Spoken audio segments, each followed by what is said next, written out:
Fala pessoal, estou aqui gravando mais esse vídeo, né? Continuando aí o comentário das questões do Enem, né? Do ano de 2023, questão caderno aí de Ciências Humanas, as questões dessa vez de 55 a 63. Vamos lá, já direto ao ponto, né? Vamos aí, questão 55, paramos então aí na questão 54, vamos então à questão 55. Pessoal, muito importante, como sempre eu venho dizendo, vamos ficar atento aí à referência bibliográfica. Referência bibliográfica, ela pode nos trazer um insight aí que é importante para a gente entender, né, o que é aquilo que a questão, qual que é o objetivo, né, que a questão está tratando. Vamos lá. Novo Correio de Modas, 1853, né, é um texto tirado aí desse autor, né, do autora, não sei, Donegar, publicar ficção em meados do século XIX. Então, beleza, é um texto aí que a referência ela está falando sobre moda feminina, alguma coisa, revistas femininas, né? Enfim, vamos ler o texto. Felizes tempos eram esses. As moças iam à missa de madrugada.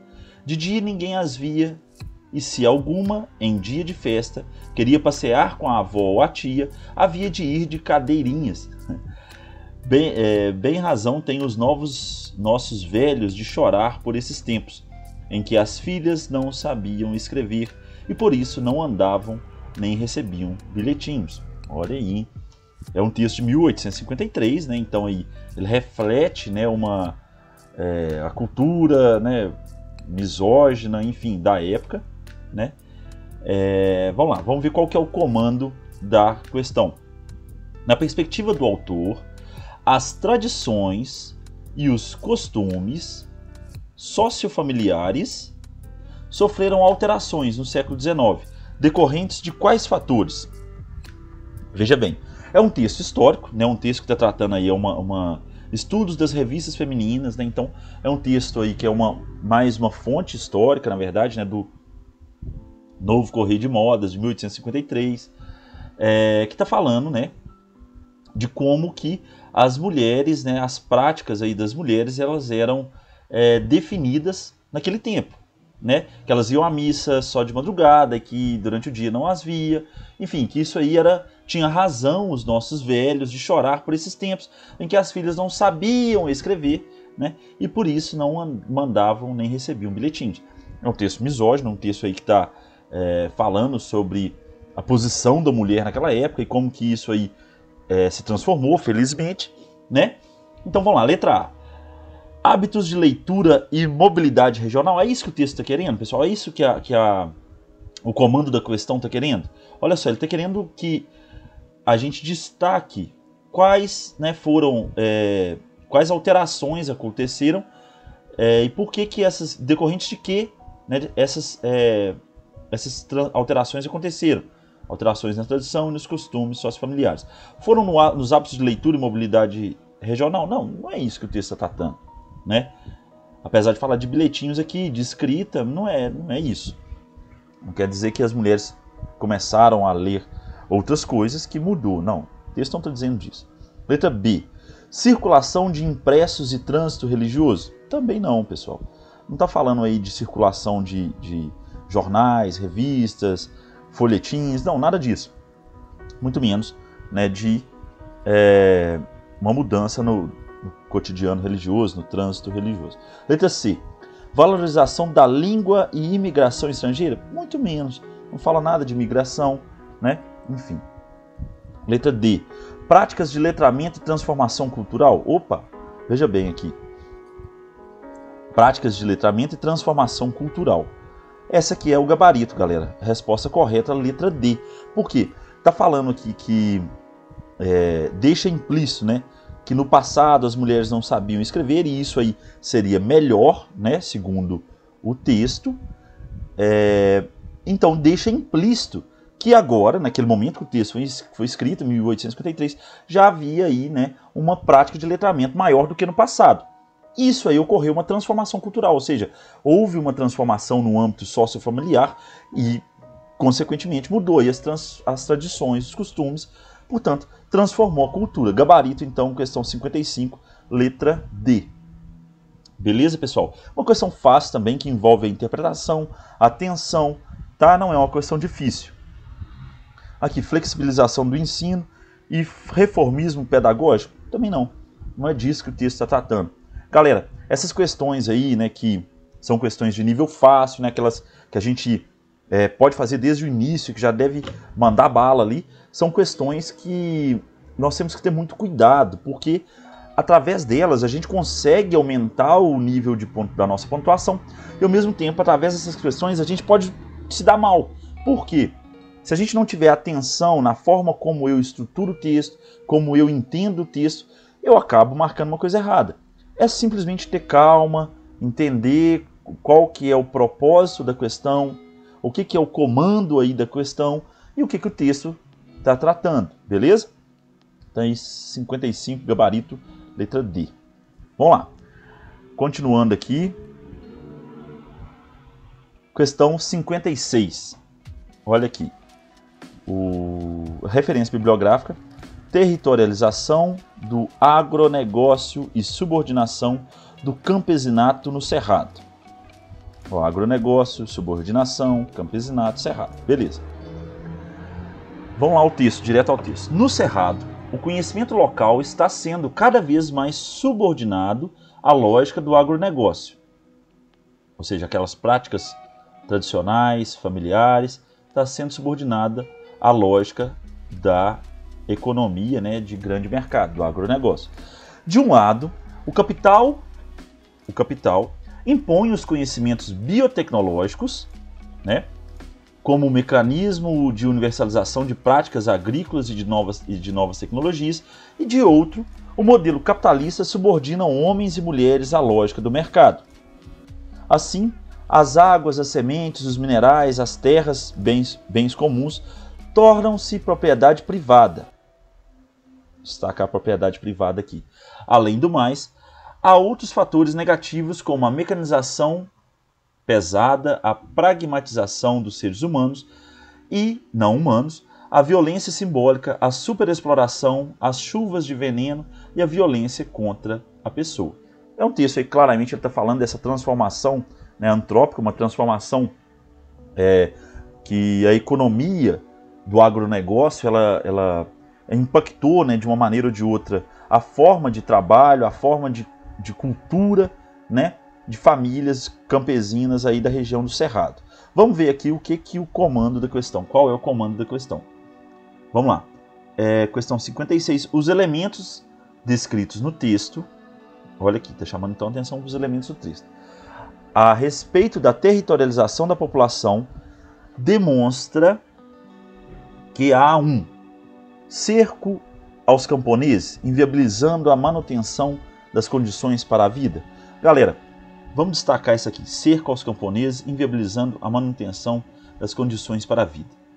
Letra B. Descaso aos latifundiários, impactando a plantação de alimentos para a exportação. Olha aqui, galera. Latifúndio, quando a gente fala de latifundiários, a gente está falando de grandes proprietários, tá bom? E não é isso que o texto está deixando entender. Na verdade, são esses grandes proprietários, né, a galera aí do agronegócio, que está transformando a vida do campesinato na região do Cerrado, certo? Então, letra B descartada. Letra C. Desprezo ao assalariado, afetando o engajamento dos sindicatos para o trabalhador. Não, o texto, presta atenção, gente, os elementos descritos no texto. O texto não falou aqui de sindicato, o texto não falou aqui da questão assalariada, apesar de ter falado aqui do capital, né? Não está falando aqui dos trabalhadores assalariados, muito menos do sindicato. Então, letra C também descartada. A letra D, desrespeito aos governantes. Opa, também não está falando disso, galera, não está falando de governante. Comprometendo a criação de empregos para o lavrador? Não, letra D também descartada. Letra E, assédio ao empresariado. Cuidado aqui, galera, a palavra assédio pode chamar a atenção e vocês acreditarem que isso aí, que esse tipo de prática aqui, né, de intervenção, de manipulação, de transformação de uma agricultura familiar para uma agricultura, uma lógica, né, de agronegócio, né, propriedade privada, enfim, pode levar vocês a entenderem, mas não está falando de empresariado, não está assediando ao empresariado, pelo contrário, é o empresariado que está assediando, né, de alguma maneira ou de outra, os camponeses. Então a letra E é também descartada. A letra A, então, pessoal, é o gabarito aí da questão 56. Cerco aos camponeses, inviabilizando a manutenção das condições para a vida. É isso, pessoal. Esse cerco, na verdade, é alguma coisa que a gente, em geografia, tem visto, é importante, né, no estudo de geografia, a gente tem visto muito, de modo geral, nas últimas décadas, é o seguinte, aquela história, né, que os grandes produtores, eles vão cercando e fechando ali, para que aqueles produtores familiares, de agricultura familiar, o campesinato, se submeta, de uma maneira ou de outra, ao modo de produção capitalista, ao modo de produção aí baseado no agronegócio, tá certo? O modelo capitalista que subordina homens e mulheres à lógica do mercado. É isso aí, então, gabarito, letra A. É uma questão também de nível fácil, ela precisava de um pouco de atenção. Geralmente, quando a questão ela dá aí a alternativa letra A como a resposta certa, geralmente o estudante ele fica com um pouco de dúvida, né? Ele fica pensativo, será que eu posso marcar de cara e tal? Então, o conselho é, pessoal, analisa questão por questão e vai descartando aquelas que você tem dúvida. Se você tem muita dúvida, ficou em mais de uma ali e tal, duas, por exemplo, deixa ali, pensa um pouco, passa para frente, depois volta, porque você não pode perder tanto tempo assim também. Mas essa aqui é uma questão que dava para vocês fazerem muito bem, com um pouco, né, de atenção, né, com um pouco de interpretação de texto, dá para vocês extraírem esses conceitos da geografia aí para responder a resposta, né, correta. Beleza, galera? Então, questão 56, gabarito, letra A. Vamos lá, questão 57. Aqui, são dois textos, né? O primeiro texto é uma notícia, né, do jornal O Globo. Vocês veem que aqui meu mouse aqui, ele vira até uma mãozinha, né, para ir direto para o site. É uma notícia acessada em 5 de outubro de 2021, né? O texto 2 é um texto desse pessoal aqui, Toyoshima. Disparidade socioeconômica, olha aqui, disparidade socioeconômica e fluxo migratório chinês. Opa, é um ponto importante aí, hein?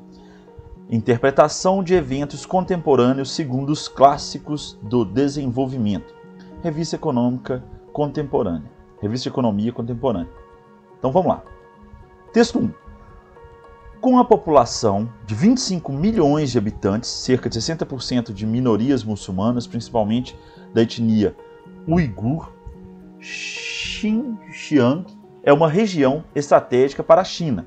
Faz fronteira com 8 países, é uma artéria crucial do megaprojeto de infraestrutura chinês Cinturão e Rota, e tem as maiores reservas nacionais de carvão e gás natural. Beleza, uma informação aqui muito pontual, muito, né, uma notícia mesmo, uma informação aí de dados, tá certo? Texto 2. Entre as províncias da região oeste, Xinjiang, não sei se assim se fala, viu? Desculpa aí, pessoal, se destaca ao receber mais de 1,7 milhão de migrantes, então aí, migrantes do próprio país, né, vão lembrar aí conceitos da geografia, entre 2000 e 2010. O principal motivo desse fluxo migratório é que o governo fornece subsídios à população visando aumentar a proporção de chineses da etnia Han.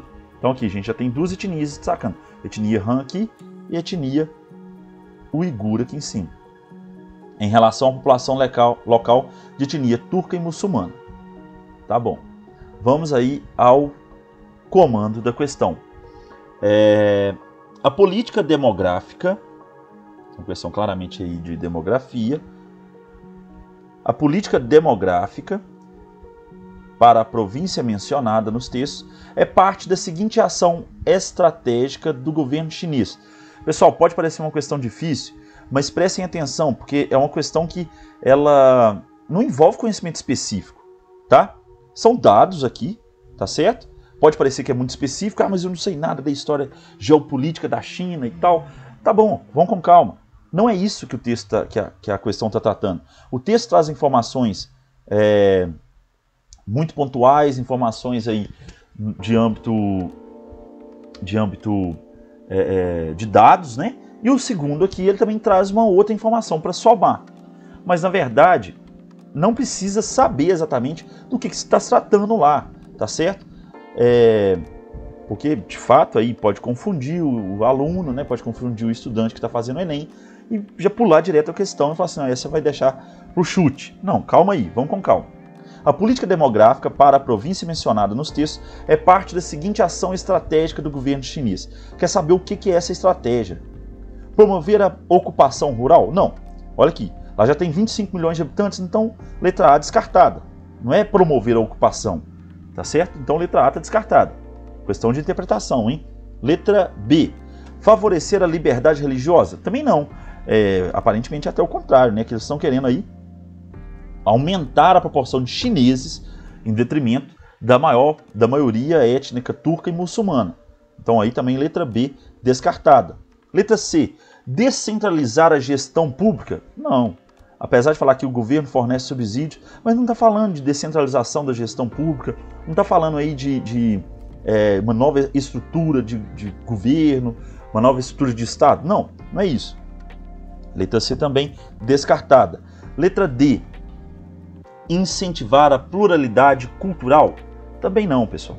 Não está falando aqui de pluralidade cultural, pelo contrário. Está falando, como eu disse, né? Aí pensando a letra B, está falando aí de proporção, né, aumentar a proporção de chineses em detrimento da maioria turca e muçulmana. Então aí letra D também descartada. Nos sobra então gabarito letra E. Assegurar a integridade territorial.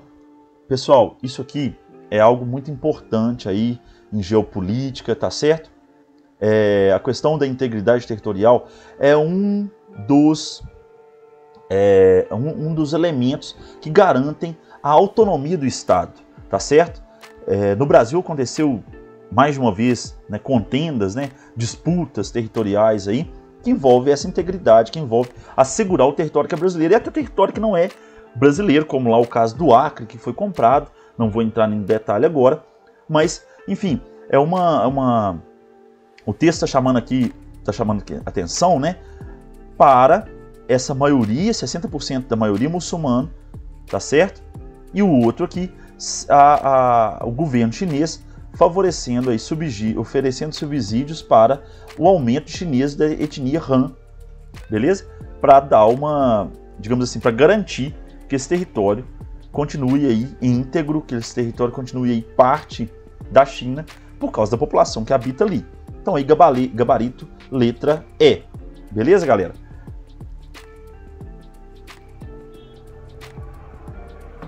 Pausa pro café. Enfim, vamos passar aqui. Gabarito, então, da questão 57, letra E. Isso aí. Pulamos, então, para a questão 58. Aí, não vamos esconder ou não.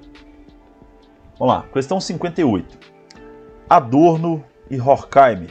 Dois aí filósofos, estudados também bastante pela sociologia, dialética do esclarecimento. A obra que esses dois autores aí, alemães da escola de Frankfurt, escreveram no século XX. Prestem atenção, hein? Então uma questão aí, uma das primeiras questões aí que envolve diretamente filosofia / sociologia. Vamos lá. A diversão é o prolongamento do trabalho sob o capitalismo tardio. Opa, Jesus Cristo. Só numa primeira frase já tem muito tema aqui, né? A diversão é o prolongamento do trabalho sob o capitalismo tardio. Gente, vamos entender o que está falando essa primeira frase aqui. Está falando o seguinte, que a gente trabalha, e no momento em que a gente está descansando, está tendo a nossa diversão, a gente está consumindo, gastando aquilo que a gente trabalhou para juntar para não sei para quem. Os momentos nossos de diversão são, na verdade, um prolongamento do trabalho, porque a gente acaba consumindo, a nossa diversão virou sinônimo de consumo, né? E para a gente consumir, a gente tem que trabalhar, porque a gente está submetido nesse sistema capitalista. Então vamos continuar aí. Ela é procurada ela no caso a diversão, né? Ela é procurada por quem quer escapar ao processo de trabalho mecanizado, né? O trabalho ali e tal, para se pôr de novo em condições de enfrentá-lo. Mas ao mesmo tempo, a mecanização atingiu um tal poderio sobre a pessoa em seu lazer e sobre a sua felicidade. Ela determina tão profundamente a fabricação das mercadorias destinadas à diversão que essa pessoa não pode mais perceber outra coisa senão as cópias que reproduzem o próprio processo de trabalho. Galera, Adorno e Horkheimer, eles cunharam aí, eles instauraram um conceito chamado indústria cultural. E com o que eles falam de indústria cultural, eles estão dizendo o seguinte, que tudo aquilo que se produz culturalmente, artisticamente, tudo isso aí é produto de uma indústria da cultura, uma indústria que ela faz mais do mesmo. Quando eu vou explicar sobre isso, eu gosto de dar exemplo desses programas como The Voice. Se você chega ali num programa daquele com uma música nova, com um gênero musical novo, por exemplo, você dificilmente vai ser aprovado. Às vezes você não passa nem das primeiras etapas. Né? Por quê? Eles querem mais do mesmo. Eles querem uma repetição daquilo que a indústria está consumindo.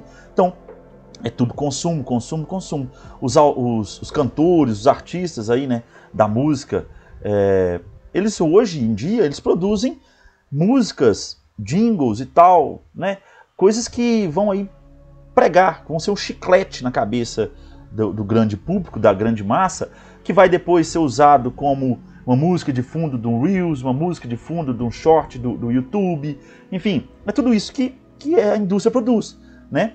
Então, nossa diversão é o prolongamento do trabalho sobre o capitalismo tardio. Ok, Adorno e Horkheimer, Escola de Frankfurt, né? De orientação marxista, tá certo? Enfim, vamos lá. No texto, o tempo livre é concebido como... Olha só que comando fácil, né? Vocês precisam entender um pouco aí da Escola de Frankfurt, o que o Adorno e Horkheimer trabalhavam, qual que é a ideia aí da indústria cultural. Porém, o comando é simples. O comando quer saber o que o texto está falando sobre a definição de tempo livre. Como que o texto concebe essa definição de tempo livre, do ócio, né? Letra A. Consumo de produtos culturais elaborados no mesmo sistema produtivo do capitalismo. Galera, essa aqui já é de cara, a gente coloca aqui ela em destaque, tá certo?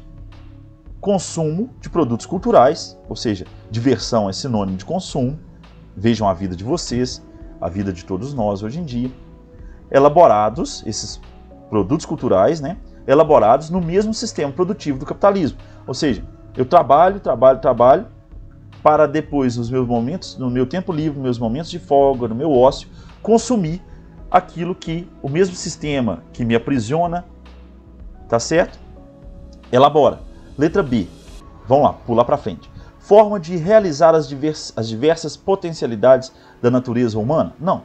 Isso aí, galera, o ócio criativo de potencializar a natureza humana, isso aí é coisa dos gregos antigos, é coisa de Aristóteles. Então, letra B aí está descartada.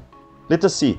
Alternativa para equilibrar tensões psicológicas do dia a dia? Pelo contrário, a gente percebe aqui pelo texto que, ao mesmo tempo que a mecanização atingiu um tal poderio sobre a pessoa em seu lazer e sobre a sua felicidade, não há equilíbrio. Na verdade, há um desequilíbrio, porque eu confundo diversão, eu confundo tempo livre com consumo. Só que para mim consumir, eu tenho que ter o tempo ali onde eu vendo a minha força de trabalho, onde eu troco o meu tempo por um papel colorido, né, que eu chamo de dinheiro. Então agora um plásticozinho, né, que eu chamo de cartão de crédito. Letra D. Promoção da satisfação de necessidades artificiais. Essa aqui poderia confundir vocês, pessoal. Olha só. Promoção da satisfação de necessidades artificiais. Ok. A indústria cultural, ela de uma maneira ou de outra, ela promove sim essa satisfação, né? A partir de necessidades artificiais. Beleza. Mas é no texto, galera. O texto é que está pedindo aqui para a gente interpretar como que o texto ele trabalha essa questão do tempo livre, como que ele concebe o tempo livre. Então vejam bem, determina tão profundamente a fabricação das mercadorias destinadas à diversão que essa pessoa não pode mais perceber outra coisa senão as coisas que reproduzem o próprio processo de trabalho. Apesar de trazer aí uma definição de necessidades artificiais, tá certo? E essa promoção dessa satisfação, o gabarito é a letra A, galera. Mas aqui poderia muito bem confundir, tá certo? Com a letra D, porque de fato quem entende aí um pouquinho do que é a indústria cultural sabe que a indústria cultural ela tem essa promoção da satisfação de necessidades artificiais, tá certo? Você consome aquilo que acha que é necessário para você, mas na verdade essas necessidades são artificiais e não reais. Essa aqui seria uma questão aí mais complicada porque teria essa pedra no caminho aqui que poderia confundir. Letra E, mecanismo de organização do ócio e do prazer? Não, não tem organização do ócio e do prazer. O tempo livre não é para isso, tá certo? A letra D, galera, só esclarecendo, eu acho que não ficou muito claro, a letra D ela não é a resposta certa porque eu quero a definição como que o texto concebe tempo livre, eu quero a definição de tempo livre no texto, tá certo? E não aquilo que é indústria cultural, apesar de eu saber, etc, etc, não é isso. Eu quero a definição de tempo livre e não o que é, né, o processo aí da indústria cultural. Portanto, a letra A que é o gabarito. Porque o tempo livre ele é o consumo de produtos culturais, minha diversão é consumo, e nessa diversão eu consumo produtos culturais elaborados pelo mesmo sistema que me aprisiona, me escraviza, tá certo? Então, letra A aí, o gabarito. Beleza, pessoal? Cuidado, galera. Esse tipo de questão aqui, ela é uma questão média, né? Eu não digo que é uma questão difícil exatamente, porque ela envolve mais interpretação de texto e um cuidado, um olhar atento aí para o comando da questão, do que especificamente conceitos específicos, tá certo? Então uma questão média aí que dava para vocês resolverem, mas enfim, tinha uma margem aí de erro por causa da alternativa letra D. Mas então, gabarito 58, letra A. Vamos aí pular para 59. Uma questão com imagem, né? Da Laerte, né? Então aí uma tirinha, né? Eu queria poder. Força. Aí, né? Ela fala, a mulher fala. Eu queria poder. Aí o gênio da lâmpada pergunta. Força, visão de raio-x, telecinese, telepatia. Poder político. Né? O que a mulher quer? Poder político. Beleza? Então vamos lá, vamos entender aqui o que está tratando aí a charge e o que é o comando da questão. A charge ilustra um anseio presente na sociedade contemporânea. Anseio presente na sociedade contemporânea. Que se caracteriza pela situação de revolta individual. Galera, é uma questão, pelo texto aí, pela charge, a gente já vê que quando a gente fala de poder político, envolve não o indivíduo. Política, a palavra política que vem de polis, né? No grego antigo, que significava cidade, ela é também sinônimo de coletividade, tá certo? Então aqui a letra A a gente já pode descartar por causa dessa revolta individual, apesar de ter aqui somente uma mulher, mas ela está evocando o direito das mulheres, né, no plural. Então não é uma revolta individual, mas uma questão coletiva. Letra B, satisfação de desejos pessoais, a mesma coisa da questão anterior.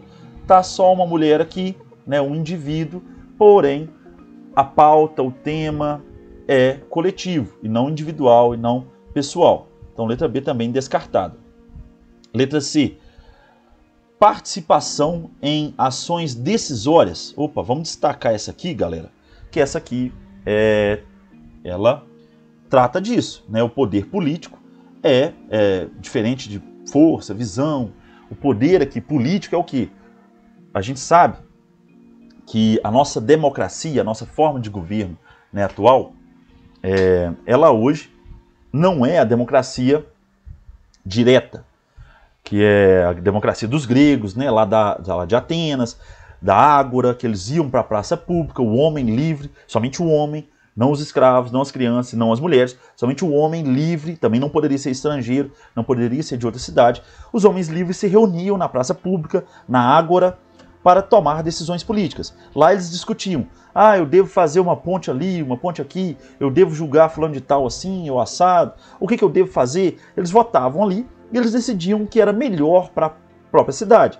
Mas vamos ter uma ideia, eram comunidades, eram cidades muito menores, a participação política era bem menor, porque eram somente os homens livres, excluía, portanto, mulheres, estrangeiros, escravos, crianças, então, enfim, adolescentes, que não existia esse conceito na época, mas era isso.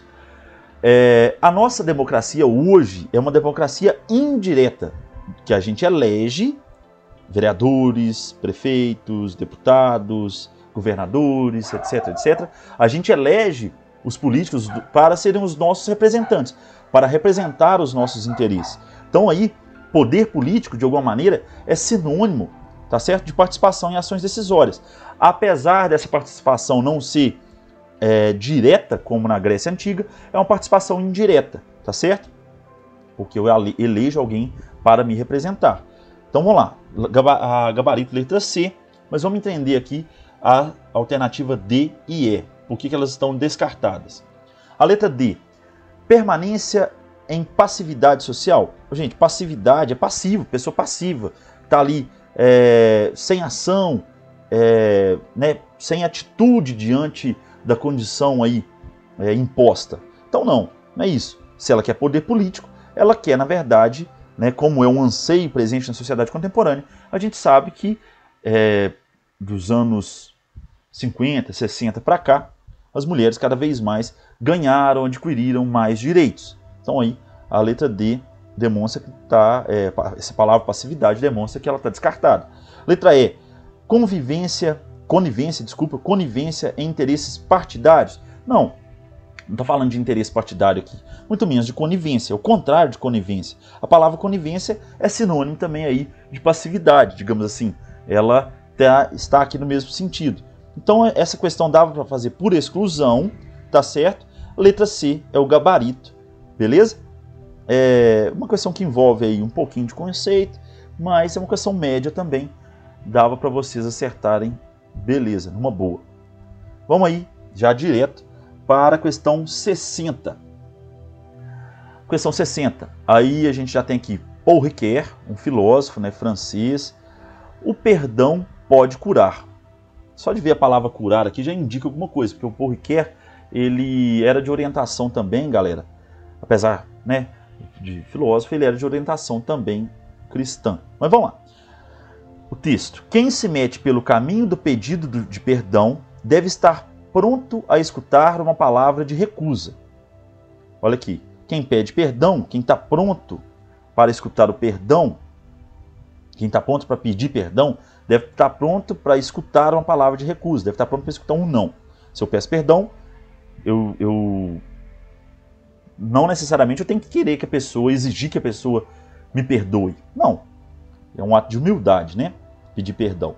Entrar na atmosfera do perdão é aceitar medir a si mesmo com a possibilidade sempre aberta do imperdoável. Perdão pedido não é perdão a que se tem direito devido. Ou seja, eu não tenho o direito de exigir que o outro me perdoe simplesmente porque eu pedi perdão. Não. É com o preço dessas reservas que a grandeza do perdão se manifesta. A grandeza do perdão é a humildade. Esse texto aqui, galera, me lembra uma frase que eu ouvi certa vez, que é a seguinte: aquele que faz de graça o que é gratuito não espera nem muito obrigado, quantas vezes a gente não vê as pessoas, a gente fazendo o seguinte: eu ajudei fulano de tal e ele nem me deu muito obrigado. Eu fiz isso pro fulano de tal e nem muito obrigado ele me deu. É a mesma coisa. Então, se você esperava um muito obrigado, se você esperava um retorno ali positivo, um reforço positivo do outro, quer dizer que não era gratuito. Você está julgando na lógica do comércio. Você está julgando aí como uma espécie de troca, de moeda de troca. Você faz esperando que o outro te dê alguma coisa. O perdão é diferente. O perdão é a mesma coisa da gratuidade. O perdão, se ele é baseado no conceito aí de humildade, que é onde mora a grandeza do perdão, quer dizer, então, que ele não precisa exigir, não deve, não tem o direito de exigir que o outro o perdoe, tá certo? Quem pede perdão, né, não deve exigir recebê-lo, né? Não deve exigir ser perdoado. Vamos lá para o comando da questão. A reflexão sobre o perdão, apresentada no texto, encontra fundamento nas. Letra A. Rejeição particular amparada pelo desejo de poder. Olha aqui. A rejeição particular amparada pelo desejo de poder está dizendo o seguinte, que o perdão, ele sendo amparado pelo desejo de poder, isso aí não tem nada a ver, não, é uma alternativa que ela está descartada também, porque não é isso que o texto está falando. O texto não está trabalhando aí com a ideia de que a rejeição, né, aquele que não aceita o perdão, ele tem poder. Não, não é isso. Está falando o contrário. Que aquele que pede perdão, ele tem que estar aberto a não ser perdoado. Vamos lá, letra B. Decisão subjetiva determinada pela vontade divina. Não está falando de vontade divina, apesar de ter aí nas entrelinhas do texto, né, no subtexto, a gente sabe perceber que tem aí algumas ideias, conceitos, algo do tipo de orientação, digamos assim, cristã, mas não tem nada a ver aí com vontade divina. O texto, tá certo? É que é importante para nós. É o texto que é o comando da questão. Letra C. Liberdade mitigada, ou seja, abafada pela predestinação do espírito. Não, galera. Predestinação é um conceito aí de Calvino, né? Um conceito aí que vem aí da Reforma Protestante. Enfim, predestinação é o quê? Os calvinistas tinham a ideia de que todo homem era predestinado antes mesmo do nascimento. Se eu nascesse ali, desde o meu nascimento eu estava predestinado por Deus, Deus já sabia qual era o meu caminho, e tudo aquilo que acontecesse comigo é porque estava predestinado a ser conforme Deus definiu. Então o texto não está falando nada disso. Aí a gente já descarta isso. Letra D. Escolhas humanas definidas pelo conhecimento empírico. Pedir perdão é uma escolha, tá certo? E recusar o perdão pedido também é uma escolha. Porém, não é isso. Não está falando aqui de conhecimento empírico. Conhecimento empírico é o quê? Tem a ver com ciência, tem a ver com prática, tem a ver com experimento. Então não está falando nada disso, galera. A gente exclui aí a letra D também. Sobra para nós, letra E, o gabarito da questão 60. Relações interpessoais mediadas pela autonomia dos indivíduos. É isso aí, galera. Autonomia é a palavra-chave da questão. Por quê? Se o indivíduo ele tem autonomia, tem, digamos, livre-arbítrio para pedir perdão, o outro a mesma coisa, tem autonomia, o livre-arbítrio para não aceitá-lo. Tá certo? Então aí a gente já mata questão 60, letra E, o gabarito. Vamos lá, pessoal. Já caminhando aí para o fim. Questão 61. Vamos lá, mais uma vez, vamos à referência bibliográfica. Questão 61. Projeto joga luz sobre negros e revê perspectiva histórica. Joga luz, galera, no sentido de trazer em evidência, né, de mostrar, tipo meio esquisito, né? Mas enfim, a ideia de joga luz é isso, de trazer em evidência, de mostrar, de evidenciar, tá certo? Negros e rever perspectiva histórica. Isso é muito comum, galera, na história, porque a história, ao contrário do que a gente aprende aí na escola, que eu ensino, né, também, enfim, tem sua importância, mas a história, ela não é fixa, unitária. A história ela é revista, e é bom que ela seja revista, porque novas interpretações surgem, documentos, né, aparecem, documentos históricos novos aparecem, uma forma de interpretar diferente, ela surge, e aí acontece essas revisões historiográficas, tá certo? Vamos lá. Principalmente aqui quando a gente trata, né, sobre negros, ancestralidade, né? Enfim. O texto aí da questão 61.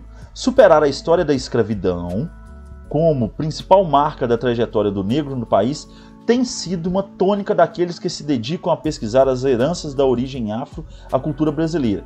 Veja bem aqui, superar. Presta atenção nessa palavra. A esse esforço de reconstrução da própria história do país, alia-se agora a criação da plataforma digital Ancestralidades.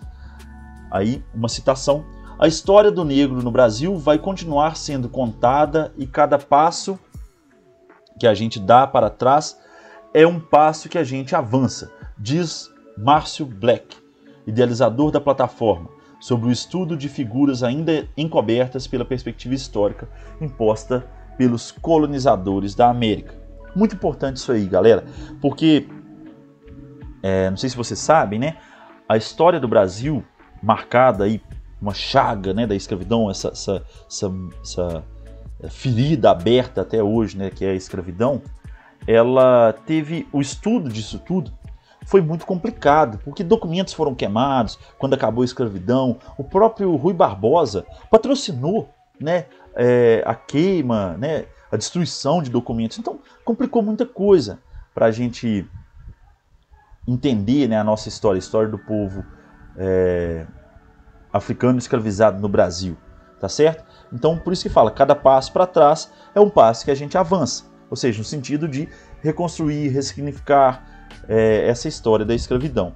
Vamos aí ao comando da questão. Em relação ao conhecimento sobre a formação cultural brasileira, então aqui ó, conhecimento sobre a formação cultural brasileira, iniciativas como a descrita no texto favorecem o A. Letra A, recuperação do tradicionalismo? Não, galera. Apesar da palavra, né, tradicionalismo aí poder levar o aluno a associar com povos quilombolas ou algo do tipo, não é isso. Não é uma recuperação do tradicionalismo. O tradicionalismo aqui está no sentido de manutenção, de continuação daquilo que é tradicional. Não. E o que é tradicional da história da escravidão é só uma história aí baseada no chicote e no tronco, né? Não é isso. Então não é recuperação do tradicionalismo. Letra A descartada. Letra B, estímulo ao antropocentrismo. Também, pessoal, letra B está descartada, não é estímulo ao antropocentrismo. Antropocentrismo é o seguinte: antropo, homem, né, centrismo aí, centro, né, o homem como centro. No caso, quem que é esse antropo aqui? É o homem europeu, né? Esse aqui é um conceito lá do Renascimento, da época das grandes navegações. Então, antropocentrismo aqui, pessoal, não é um estímulo a isso, pelo contrário. O texto aí está desconstruindo, né, querendo, de alguma maneira, mostrar como que essas plataformas digitais, esses esforços de recontar, de ressignificar a nossa história, é uma forma de ir contra, né, esse antropocentrismo europeu do século XV, XVI. Letra C, reforço do etnocentrismo. Mesma coisa, pessoal. Mesma coisa da questão anterior. Etnocentrismo é o contrário aí, né, entra aí, é o contrário do texto. Etnocentrismo é também etno aqui de etnia, como se fosse uma etnia apenas centralizada. Essa etnia, no caso, é a etnia europeia. Então não é um reforço a isso, pelo contrário, é uma crítica a isso. Letra D, resgate ao teocentrismo. Teo é Deus, então não é Deus como centro. Não, galera. Então letra D também descartada. Letra E, resta para nós, crítica ao eurocentrismo. A gente percebe aqui que é uma crítica que está nas entrelinhas, né, pessoal? Porque fala aqui da trajetória, fala aqui dessa herança, fala aqui de como que esse esforço de reconstrução, e mostra como que cada passo para trás é um passo para frente. Enfim, mostrando que há esforços, né, para romper com esse eurocentrismo. Por quê, galera? A gente sabe que a história do Brasil foi contada pelo branco. A história do Brasil foi contada pelo português, pelos vencedores, tá certo? Pelos senhores de engenho, pelos senhores de escravos. Então, uma crítica a isso. A gente quer saber a história dos de baixo, a história da senzala, a história dos trabalhadores, a história das minorias. Enfim, é isso que o texto está falando. Então, gabarito, letra E, crítica ao eurocentrismo. Questão 62. A Guerra da Palestina. Opa, vocês viram aí que é um tema interessante, né, que voltou lá atrás, né? Lá atrás a gente também tinha aí falando sobre o Oriente. Enfim, vamos lá para o texto. escrito durante a Primeira Guerra Mundial. Então aqui já faz uma menção histórica, né? Já evoca um período histórico, Primeira Guerra Mundial, 1914 a 1918. O seguinte trecho faz parte da carta enviada pelo secretário do Exterior britânico Sir Arthur James Balfour ao banqueiro Lord Rothschild, presidente da Liga Sionista. Sionismo aí é o movimento judaico, né? Em 2 de novembro de 1917. A carta, então aqui, no meio da guerra mesmo, né? A carta ficou conhecida como Declaração Balfour, sei lá. O governo de Sua Majestade, né, o rei da Inglaterra, vê com aprovação o estabelecimento da Palestina, de um lar nacional para o povo judeu, e fará todos os esforços para facilitar tal objetivo. Nada será feito que possa prejudicar os direitos civis e religiosos das comunidades não judaicas na Palestina. Nada será feito que possa prejudicar os direitos civis e religiosos das comunidades não judaicas na Palestina. Então aqui, ó, é um texto que está falando de um contexto extremamente atual. É como se eu estivesse aí, né, antecipando a guerra lá da Palestina e a guerra, né, na faixa de Gaza, a guerra de Israel. É exatamente isso aí que o texto está falando, pessoal. Esse mesmo conflito que está acontecendo agora, lá na Primeira Guerra Mundial, já estava sendo discutido. Por quê? O Estado de Israel, ele é fundado depois da Segunda Guerra Mundial, tá certo? Lá, né, depois da criação da ONU, o Estado de Israel, salvo engano, em 1949, tá? Ele é fundado, vamos dar um Google aqui.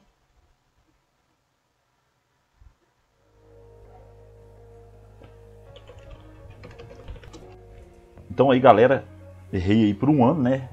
1948, a fundação do Estado de Israel. Voltamos aí para a questão, né? Ela está pedindo o seguinte: a análise do resultado do processo em questão, né? Que está aí nas entrelinhas, né, do texto, que é o que? A fundação do Estado de Israel, a discussão, né, lá do sionismo, né? Que vem lá desde o final do século XIX, a pretensão de fundar um Estado aí para Israel. É esse o processo. A análise do resultado do processo em questão revela que o governo inglês foi incapaz de garantir seu objetivo de... Então é o seguinte, o governo inglês era quem dominava aquela região toda ali, viu, pessoal? No século XIX, o século da Inglaterra, né, o século em que a Inglaterra ela dominou o mundo. Inclusive a rainha Vitória disse o seguinte, que em meu reino o sol não se põe, porque ela tinha terras, posses, né, em todos os 4 cantos do mundo, certo? Então por isso que ela falava que em meu reino o sol não se põe. Então o governo foi incapaz de garantir o quê? Garantir, na verdade, aí, né, a união desses povos, né? Enfim, lá na região da Palestina. Mas como a gente tem que analisar o que está, né, pedindo no texto, o que está tratando no texto, nós temos que revelar aí, através da alternativa, o que o governo foi incapaz de garantir, tá certo? Então vamos lá. Letra A. Promover o bem-estar social. O texto não está falando especificamente disso, né, pessoal, de bem-estar social. O texto está falando aí dessa contenda, dessa querela aí entre os palestinos e os judeus, tá certo? Né, mera semelhança com o presente não é coincidência, porque isso aí é, né, um contexto muito antigo, né, que vai aí há mais de 1000 anos, né? Então, beleza. Letra B. Negociar o apoio muçulmano. Não está falando especificamente disso, né, pessoal? Aqui fala de comunidades não judaicas na Palestina, apesar da gente saber, né, que ali é de maioria muçulmana, mas não é isso. Letra C. Mediar os conflitos territoriais. É exatamente isso aí, galera. É o gabarito da questão 62. Letra C. Por quê? Está falando que lá em 1917, né, enquanto a Inglaterra era o governo inglês que comandava aquela região ali, está falando que eles não foram capazes de mediar os conflitos territoriais ali. Então, esse Sir Arthur James Balfour, sei lá como é que tá falando isso aqui, ele manda lá para o banqueiro Lord Rothschild, presidente da Liga Sionista, falando que o governo já vê como com aprovação o estabelecimento da Palestina em um lar nacional para o povo judeu e fará todos os esforços para facilitar tal objetivo. Só que, na verdade, aqui, esse Sir aqui, galera, que é geralmente um membro do parlamento, tá bom?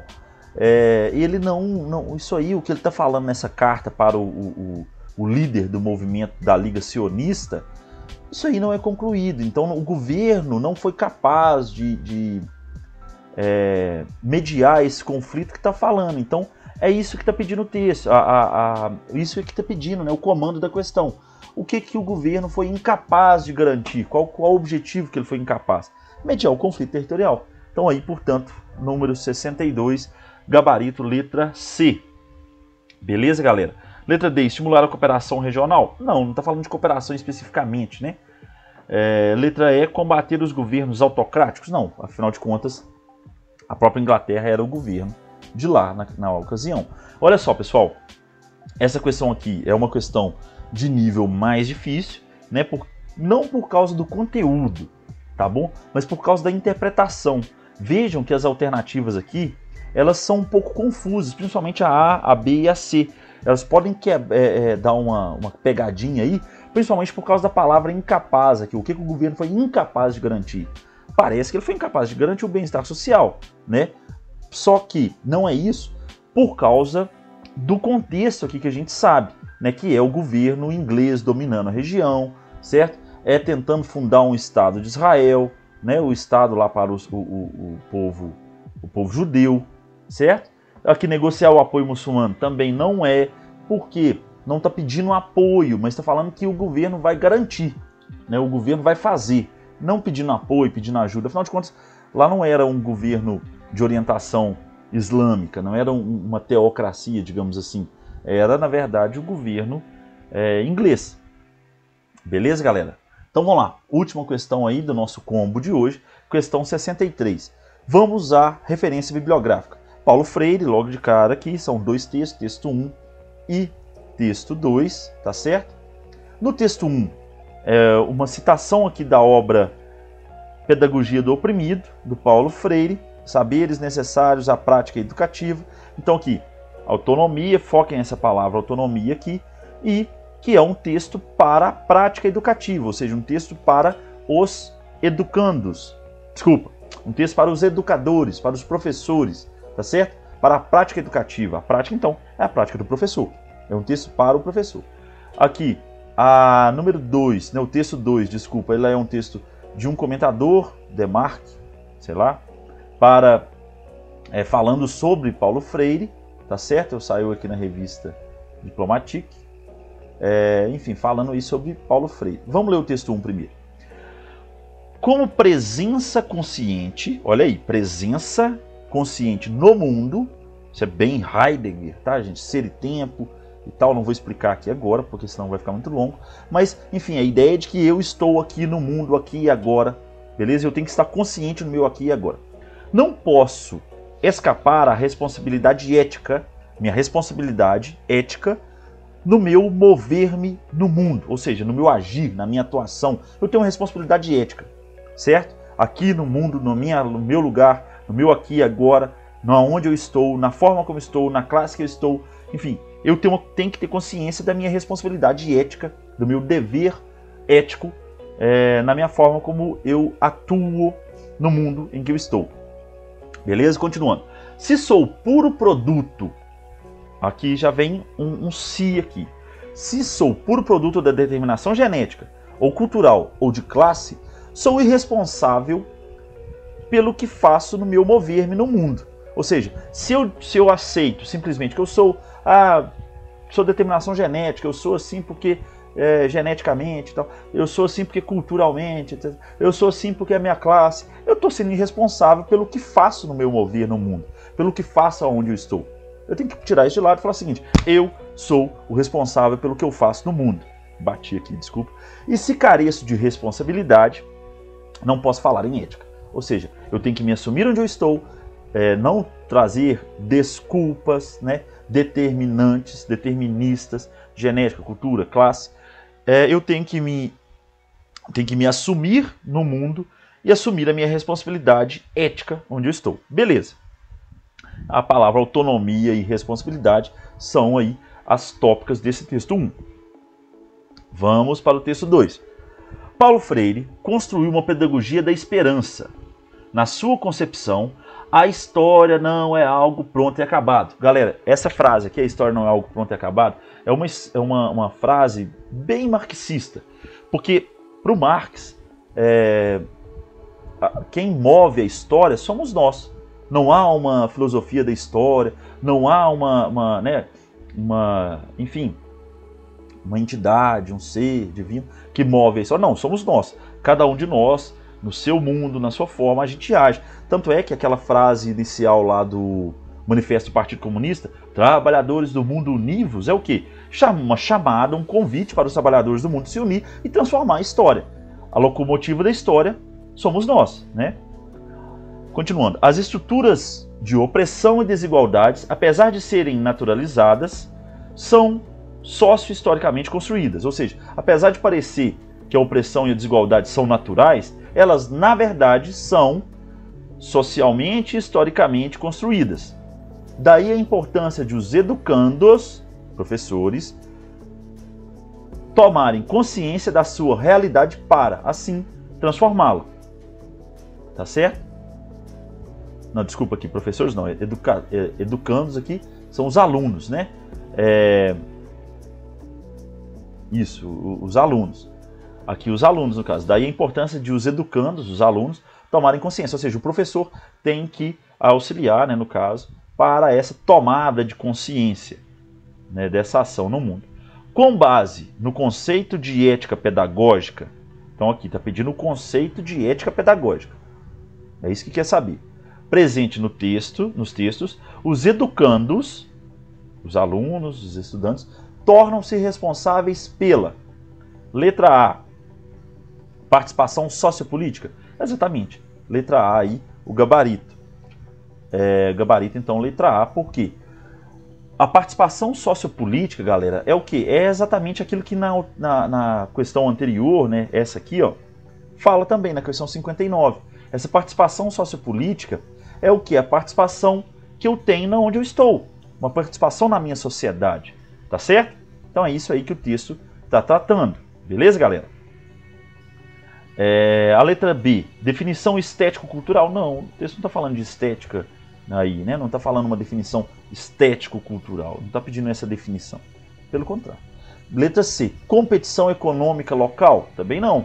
Não está falando para os alunos serem responsáveis por essa competição. Inclusive, essa ideia de competição aqui, principalmente quando se trata aí de autores de orientação de esquerda, né, autores de orientação marxista, a palavra competição é muito pesada, pessoal. Ela é muito criticada, inclusive, né, essa competição econômica. Então, ao contrário, é mais uma ideia de partilha, uma ideia de troca, de interação, enfim, de envolvimento, de comunhão, do que de competição, beleza? Letra D, manutenção do sistema escolar? Não. O Paulo Freire, como aí um militante da educação, ele era completamente, radicalmente contrário aos modelos escolares, inclusive o atual, né? Assim, a educação atual ela é um fracasso, né? De modo geral. Então aí não é isso, né, que está pedindo. Não é isso que o Paulo Freire, muito menos, né? Pediu uma manutenção no sentido de continuar, tá? Então não é isso. Letra E, capacitação de mobilidade individual. Cuidado aí, galera, palavra individual, mais uma vez, principalmente, né, esses autores de orientação de esquerda. A ideia é mais social, mais coletivo, mais plural, e não individual, não egocêntrica, longe disso. Então aí, gabarito, questão 63, letra A. Beleza, galera? Pessoal, terminamos aqui esse combo agora, questão 55 a 63, terminamos aqui na 63. Abraço para todos que estão aí acompanhando e foco no Enem.